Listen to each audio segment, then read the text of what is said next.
Ladies and gentlemen, friends and neighbors, welcome back to the JB Webb Show, where we interview talented people, artists, musicians, and talented individuals that are doing something that's an art form that they're very passionate about, that you may not be able to see a painting at the end of it. You may not be able to hear a song, but you can see a better life. You can see the results through learning how to be a health artist. This gentleman I've known for a few years. He's on the line now. Let me give him a proper introduction. Celebrity chef Charles Mattocks, and he's also known as the Poor Chef. But his main contribution here to the beauty of what we have in a community of America is that he's actually donating his time to say, hey, I realize that diabetes is something that affects people, and we can control certain aspects of that through diet. So we're interviewing this gentleman as an amazing food artist, a health artist, and it's the one and only Charles Mattocks on the line with me. Welcome, good sir. How you doing, man? I'm doing good, brother. Thanks for having me. Oh, it's my pleasure. We've been talking for years, and today was just a great day to say, hey, let's get this call going and learn about you. You're an incredible guy. You do so much great stuff out there. You're on the news. You're on the radio. You're on NBC. You're like on all the networks. So I'm so happy to catch you for a few minutes and just chat a little bit. Maybe for the sake of everybody, you could kind of peel back onto your story. I don't want to give too much away, but share with us what you can about your, you're a celebrity chef. You're a brand in yourself, and it's really along the lines of good eating and not paying too much for it, but also, how food can affect, particular diseases like diabetes.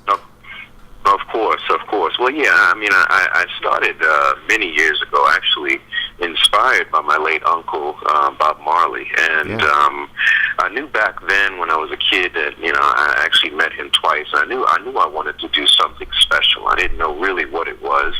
Went down a couple of roads, started off with music, which I was very passionate about, and got into acting, which I did very well in, and was nominated for an Emmy Award for Best Supporting Actor for a film I starred in with James Woods, and and you're a sharp-looking guy. You're a sharp-looking guy, too. We'll say that. Sorry. All right. Please continue. Thank you so much. So then, I had an opportunity to raise my son as a single father a couple of years back, and was always into, obviously, cooking, coming from a Caribbean background, and healthy foods, and using a lot of the foods that from the earth, if you want to call it, right? Right. So an opportunity came. My son came up with a really good idea about seeing real people make moves. We call it the Poor Chef, and I said, you know what, I'm going to run with this, since I was, I had a little time on my hands when I moved out of Los Angeles, and it just took off. It literally just, we brought it to a network, and one network, local network in Tampa wanted to run with it, and then I brought it to another one, and stayed there for about a year on NBC and on a syndicated show called Daytime, and from there, everything from cookbooks to sauces to magazines and to appearances and all of that kind of came out of that little idea. Yeah, and that's incredible. I mean, so you found out yourself. You said, "Hey, I'm gonna." So was this before the discovery of your own type 2 diabetes, or how did that kind of come into this? This was many years after, and the thing is that it's ironic because I had a cookbook out about eat cheap but eat well, and so on and so forth. So it was always this platform of healthy eating. But myself was probably not eating the best, and it's almost like Emerald. I mean, he's overweight, but he's a chef, and he's overweight. You got Paula Dean, who's a cook and TV personality who is also stricken with diabetes. So it's sometimes it's actually the people who because even if you look at doctors, I mean, how many doctors themselves are overweight and out of shape and on medication. So I wasn't necessarily out of weight and over and not eating right, but diabetes has a lot of complications and a lot of factors, everything from sleep, right. To lack of exercise, to of course diet and things like that, and some hereditary issues, and right. and so it was a couple of factors for me. It wasn't just I was eating bad, and so on and so forth, but there's a couple of factors that led me down this road. Okay. And then, like you said, you kind of, had the food-related cookbook and things like that, and they all kind of organically came together, if you will. And then you started doing these appearances and telling people how to eat well. And then I think you started doing something. What are the kind of things how did that kind of move into now? I guess if you go then the last few years, I've seen that you've continued on. It looks like you're doing another show. You do a lot of work back in Jamaica. So maybe talk to those points. That'd be great to kind of get the last few years then. Yeah, well, when I was diagnosed, it was obviously a shock. I was diagnosed with a disease and a condition per se. And so what I did was I started to look into diabetes and open up a few doors, and I was very shocked at what the doors that I was opening. Because I thought I was somewhat educated and felt, wow, if I didn't know anything about diabetes, and I, raised in Long Island and somewhat educated and so on and so forth, it's not like it came from the inner cities or something like that. I wondered who else didn't know about diabetes. So I started to direct a documentary, which I'm still directing right now, called The Diabetic You.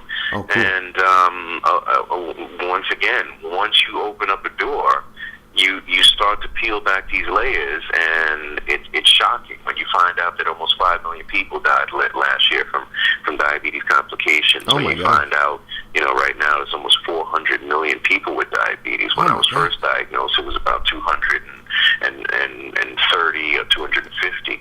Now, in only 4 years' time, wow, you've gone up almost 200 million. So, wow, you're looking at a plague. So I realized that when I was directing the documentary, I knew that for me to make a successful documentary, I have got to be bigger than the documentary. People don't go see a Michael Moore movie because he just makes a good movie. They go see a Michael Moore movie because of Michael Moore, because of the controversy that he himself stirs up. Right. So I said, you know what I'm going to do? I'm going to be the biggest thing in diabetes so that I can be respected by my peers, and they would go see this movie. So I started on that journey to kind of, just kind of shape myself in the diabetes world. Never really looking to go this far, obviously, I just wanted to just get some recognition in the diabetes world. But once again, because of the demand that you see when you look at these people's faces who are suffering worldwide with diabetes, you have to kind of step back and say, you know what, maybe I've got to carry this ball a little bit further. Right. So, and then through that led to, me being, working with the American Diabetes Association, being Blue Circle champion with the International Diabetes Federation, just have a new book released with the American Diabetes Association, then going back to film in Jamaica, some of the documentary, but then see the devastation and realize that I've got to help my people back in Jamaica. So now we work hand in hand with the Jamaican government and the National Health Fund, and we just shot the first ever casting for the show in Jamaica for the diabetes reality show that came out of my work too as well, because once again I wanted to find a way to reach the people, because billions are made in diabetes and millions are spent in advertising and marketing, but yet no one knows about diabetes, and these numbers are going up and up. So I kind of figured, you know what, I needed to create something that could be in everybody's household, because these people aren't creating it, right? Right. They're spending millions on ads. They're giving, celebrities millions of dollars to be their spokespersons. But yet no one is being really helped, or no one is aware of what diabetes is. So, and the prevention... Yeah, with planning and prevention, a little bit more of an action plan maybe is what I could say you live and breathe each day. Exactly. Well, this is what I do. I kind of went from celebrity chef to diabetes advocate, because celebrity chef can only be somewhat rewarding. Sure. Up until a point, I think even Jamie Oliver, celebrity chef Jamie Oliver is doing the same thing with childhood obesity and other things like that. So he's kind of found his niche as far as giving back to as well. There are still a couple other chefs out here who just seem to just be about themselves and their cooking lane and staying in that lane, and that's okay. But I just feel that, obviously inspired by my uncle, I just feel that, if you have an opportunity to change a life or to educate or to inspire, you need to do that, because, this time we have here is very short, and it's half over, and you have to give back if you can. Yeah, that's beautiful, man, and that's the biggest thing about when I met you a few years ago, and you're saying the same thing that you're saying right now. So I'm so glad that we are able to get an interview with you and a conversation to learn more about your true art form, which I hats off to you. You've really turned your passion and your care and concern into a beautiful art form that is changing lives. So thanks for doing that, Charles. We're speaking with Charles Mattocks, celebrity chef, diabetes advocate. Charles, one more question, and I want to kind of shoot people into where they can get involved with you. But one more quick question, just out of curiosity. What have you found for the diabetic community is probably something you can't touch, but are the conversations and just having a network of people to talk to, is how big of a facet is that? Is that super important, or give me some of your experience and color, on that subject, if you could, just the whole networking and community of diabetics. Definitely, that's a great question. Initially when you're first diagnosed, you have to, of course, have someone to talk to. I suggest finding a good either diabetes educator, an endocrinologist, a nutritionist, or even someone who is doing well with their diabetes. To be frank, I wouldn't go to a doctor initially per se, and what I mean by that is they're either going to put you on medication, just a routine that is just something that needs more work, right? Because in diabetes, you have to be focused, determined, you have to be disciplined, and you have to change the way you eat, the way you drink, the way you think. And a doctor is going to give you limited information because they're not trained on diet or nutrition and things like that. And they also, at the end of the day, I think they feel that we're lazy. Right. And it's easier to just give people medication because they're not going to follow through with what you tell them. They're going to come back in 3 months and 6 months, and they're going to be in the same place. So creatures of habit. Find somebody. Exactly. So find somebody who is dealing very well with diabetes, not just surviving, but find somebody who has changed their life, has changed their diet.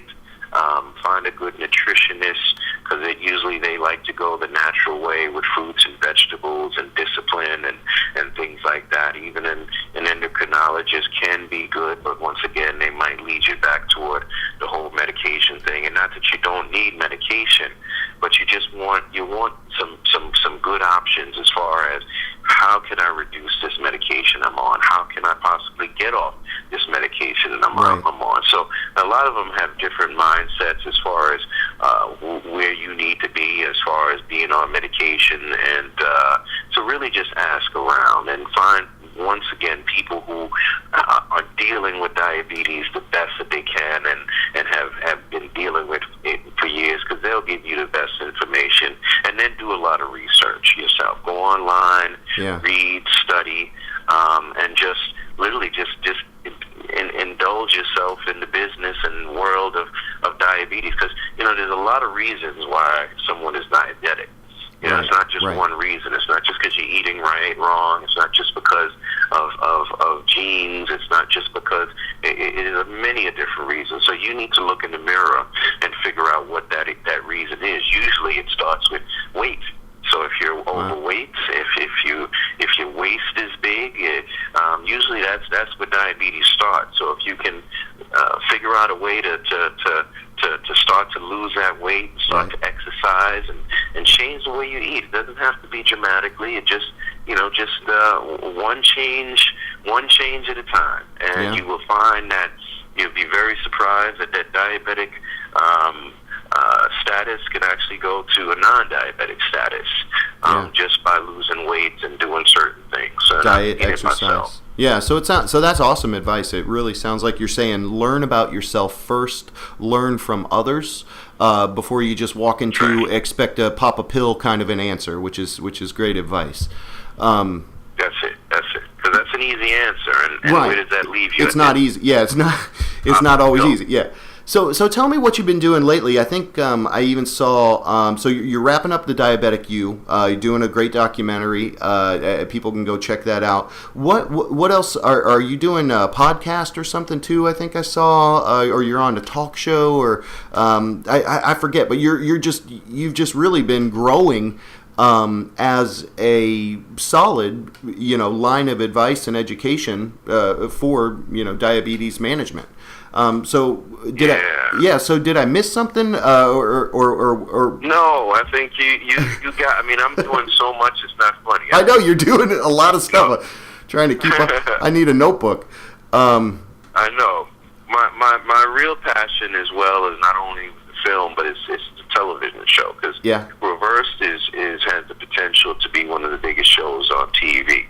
And it's basically, in a sense, like The Biggest Loser, but for diabetes. Oh, that's cool. So we take 7 people, put them into my home, Jamaica, and we bring in some of the best people in the world to help these people basically, number one, learn about themselves, learn about diabetes, learn about all the intricacies that it would take to live a healthy life, learn how to cook.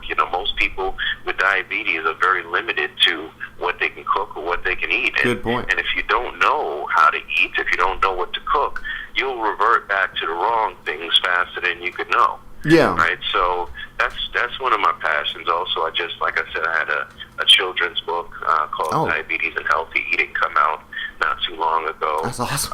And then my new cookbook that just came out June 1st, and working with the International Diabetes Federation. Just got back from Australia. Oh, wow. Speaking out there and really just giving back initiatives in Jamaica. Jamaica is where my family is from and my country, and there's a lot of unknowledgeable people out there who knowledge is power, and if they don't have the knowledge, then they will suffer. And there's a lot of suffering in Jamaica. So really just giving back to those people and trying to just work to improve the lives of people with diabetes. So. Well, you're an incredible figure. You're very prolific. You're very effective and dynamic. Charles Mattocks, Mattocks, is the gentleman celebrity chef that we've been speaking with. Charles, real quick, what's the best way if people want to get connected with you or what you're doing? Is there one really good site that they can kind of go to, link up with you? What's the best way for people to connect with you, especially after maybe hearing this interview and saying, hey, I want to kind of follow some of the advice or tips that he may have for me? Definitely, and I appreciate the interview. You can go to my website, my main website, which is just Charles, my first name, CHARLES, and then my last name, MATTOCKS.com. That's Charles Mattocks. I got it wrong. Or they can Google me. That's all right. They can Google me, and they'll find out information that way, too. So CharlesMattocks.com is pretty much the best website that we have. All right. I'm going to throw that all up there. Charles, I want to ask you to hang on the line. I want to thank you again for being our guest today on the JB Webb Show. Man, that's remarkable. This gentleman is really affecting and changing lives. So go investigate some Charles Mattocks. We're throwing the website up there. I'm JB Webb. We have more people. Thanks again, Charles. Hang on the line with me, bro. All right. All right. We'll see you the next time, and keep on supporting independence and the likes of Viva la Indie. See you.